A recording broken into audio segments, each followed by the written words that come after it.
Hordoftoota keenya viidiyoo kana keessatti kan nuti waliin ilaallu weebsaayitii faayilii isaa guddaa ta'e jechuudha. Barreeffamaan guutame haala salphaa ta'een akkaataa bilbila keenya irratti buusuudhaan sana booda Wi-Fi fi daataa tokkollee osoo inni nu gaafatin akkaataa itti buufachuu dandeenyuu fi haala itti fayyadamuu dandeenyu viidiyoo kana keessatti waliin ilaalla.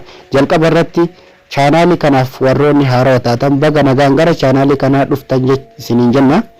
Sana booda chaanaalii kanaaf wantoota haarawaa as jalatti barattu jechuudha hordoftoota keenya. Kanaaf subscribe, like, share gochuudhaan maatii keenya ta'a isiniin jenna.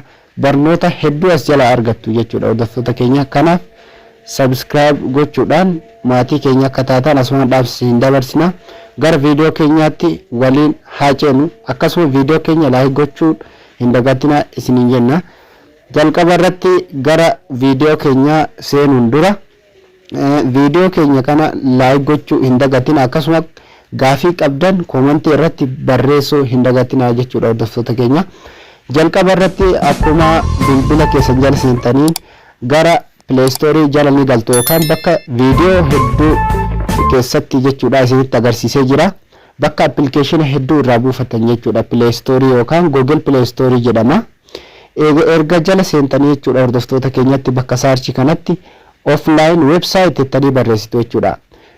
Website offlineidhaan hojjetu waan ta'eef isa kana keessaa kunoo isa kana offline website yookaan offline browser isa jedhu kana irratti inni tuyxu qara buufadhee jira waan ta'eef amma install jedhee naa fidee jira jechuudha. Isin ammoo install gadi godhattu jechuudhaan qara buufadhee waan jiruuf keessaniin galaa sana booda open godhee keessa galaa jechuudha hordoftoota keenya. Qara buufadhee waan jiruuf isin ammoo isin install ni godhattu sana booda open gootanii keessa ni galtu jechuudhaan qara buufadhee waan jiruuf sana booda erga keessa seene jechuudha hordoftoota keenya. Haala kanaan keessa nagalchaa jechuudha hordoftoota keenya. Sana booda wanti gochuu qabu sararaan tuqaalees sadan gara olii harka mirgaa irratti argamu kana tuquudhaan eegasii booda haala kanaan isiniif dhufa jechuudha. Sana booda wanti isin gochuu qabdan hordoftoota keenya kanneen keessaa isa jalqaba irratti argamu kana isa add jedhu kana jechuudha hordoftoota keenya. Isa kana irratti tuquu qabdu jechuudha. Add isa jedhu kana isa jalqaba irratti argamu kana jechuudha. Al takkaaf ni tuqxu yookaan al takkaaf irratti inni cuqaastu jechuudha. Isaan amma isinitti agarsiise add kadhu kana irratti ni tuqxu yookaan jala kana irratti mallattoo pilaasii kana ni tuqxu jechuudha. Pilaasii la jala kana irraa ni argitan jedhee yaada.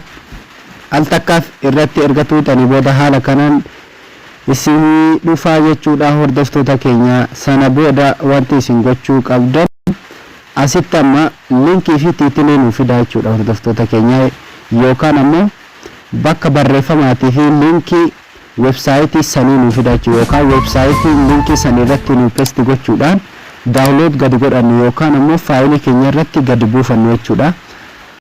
Irratti moggaasa websaayitii keessanii maqaa irratti moggaasu barbaadan irratti ni barreessitu. Sana booda itti gara Chrome keessanii yookaan bakka websaayitii keessan download irraa godhachuu barbaadan jala ni dhaytu. Sana booda Chrome keessan jala erga haala kanaan seentanii haala kanaan amma websaayitii kana gadi buufachuu barbaada yookaan ammoo haala kanaan erga barreessee jedhee wanta kana gadi buufachuu barbaada jechuudha hordoftoota keenya. Haala kanaan erga isinii dhufe irratti gadi ni tuqxu jechuudha. Barreeffama gadi buufachuu barbaadan haala kana websaayitii kana irratti gadi ni tuqxu jechuudha.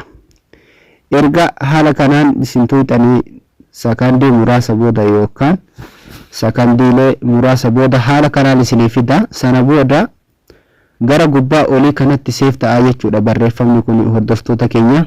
Kanaaf akka nama irraa deebi'u yeroo takka jala kana ni tuqna yookaan gara baakii kana yoo itti ni tuqne ofii isaatii haala kanaan nuuf fida yookaan gubbaa bakka saarchi kana ni tuqxu ofumaa isaatiin haala kanaan nuuf fida jechuudha. Bakka mallattoo copy linkii tana tuquudhaan ofumaa isaatii haala kanaan linkiin kuni linkii websaayitii kana haala kanaan ofuma isaatii copy linkii nu ta'a. Sana booda bakka linkii sanii dhufuudhaan jechuudha hordoftoota keenya paste irratti erga goone haala kanaan amma download gochuu qofa jechuudha hordoftoota keenya. Kun amma paste goonee jirra waan ta'eef download multimedia and flash dha. Isa kanallee irratti right gochuu qabdu jechuudha hordoftoota keenya. Sana booda jala kanneen irraallee right dhaan kanneen saanduqa kan dhiifama irratti raayit gochuudhaan daawunlood bakka dukana tuquudhaan hordoftoota keenya hanga faayiliin keessan isiniif daawunlood ta'uu yookaan hanga faayiliin isin amma buufataa jirtan isiniif bu'u ni eegdu jechuudha hordoftoota keenya. Ana hamma naaf bu'u nin eegaa jechuudha hordoftoota keenya. Kunoo ofii isaatiin lakkaayaa jira faayilii hanga baay'ina isaati jechuudha. Kun amma fakkeenyaaf faayilii 269 jedha 218 maaliidha. Lakkaayee hanga inni faayilii baay'ina isaa lakkaayee fixutti ni eegnaa jechuudha hordoftoota keenya. Amma faayilii kana erga fixee jedhee barreeffama kana ofii isaatti daawunlood godha. Sana booda daataa keenya cufuudhaan yookaan ammoo wifi keenya cufuudhaan yeroo barbaannetti keessa seennee dubbisuu dandeenya bilisaan jechuudha hordoftoota keenya. Haala kanaan itti fayyadamtu jechuudha hordoftoota keenya. Haala salphaa ta'een haala kanaan barreeffama dheeraa ta'e tokko yeroo dheeraadhaan odoon gubin akkasuma daataa keessan osoo hin qisaasessin mallaqa keessan osoo hin qisaasessin jechuudha. Gadi buufachuu qofaan haala kanaan buufattanii itti fayyadamuu dandeessan yeroo kamuu keessa seentanii dubbisuu dandeessu jechuudha hordoftoota keenya. Akkasuma barnoota adda addaallee websaayitii jala jira waan ta'eef websaayitii irraa buufattanii as jalatti yeroo barbaadan dubbisuu yookaan karaa fakkiittiinis ilaaltanii dubbisuu dandeessan jechuudha hordoftoota keenya. Amma faayiliin kun lakkaa'ee jira hanga faayiliin kun lakkaa'ee dhumu baay'ina isaa waliin lakkaa'ee hanga inni dhumu ni eegnaa jechuudha hordoftoota keenya. Sana booda hordoftoota keenya kun haala kanaan websaayitiin kun nuuf bu'ee jira jechuudha. Amma kun websaayitii kana jala inni seennaa jechuudha.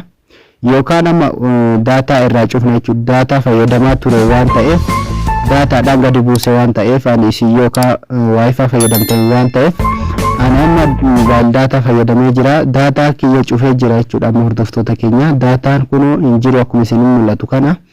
Cufaa jira jechuudha hordoftoota keenya. Daataa kiyya cufee jira waan ta'eef yookaan isin ammoo wifi keessanii fayyadamtan waan ta'eef wifi keessa wayitti cufates isinii dalaga. Kun waan amma haala kanaan keessa seenee jira. Akkuma yeroo ani wifi yookaan daataa qabutti naaf hojjetaa jechuudha haala kanaan hordoftoota keenya. Haala kanaan haala salphaa ta'een websaayitii kamuu haala kanaan neetwoorkii yookaan wifi fi data mobaayilii keessan malee fayyadamuu dandeessu jechuudha hordoftoota keenya.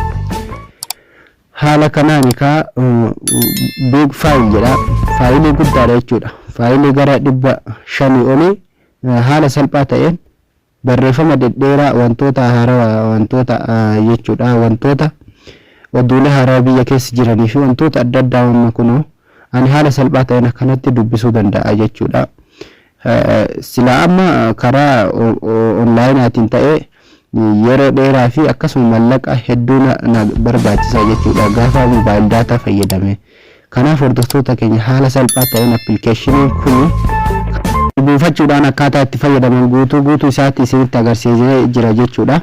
Kanaadha yoo viidiyoon keenya isinitti tole share like gochuudhaan akkasuma subscribe gochuudhaan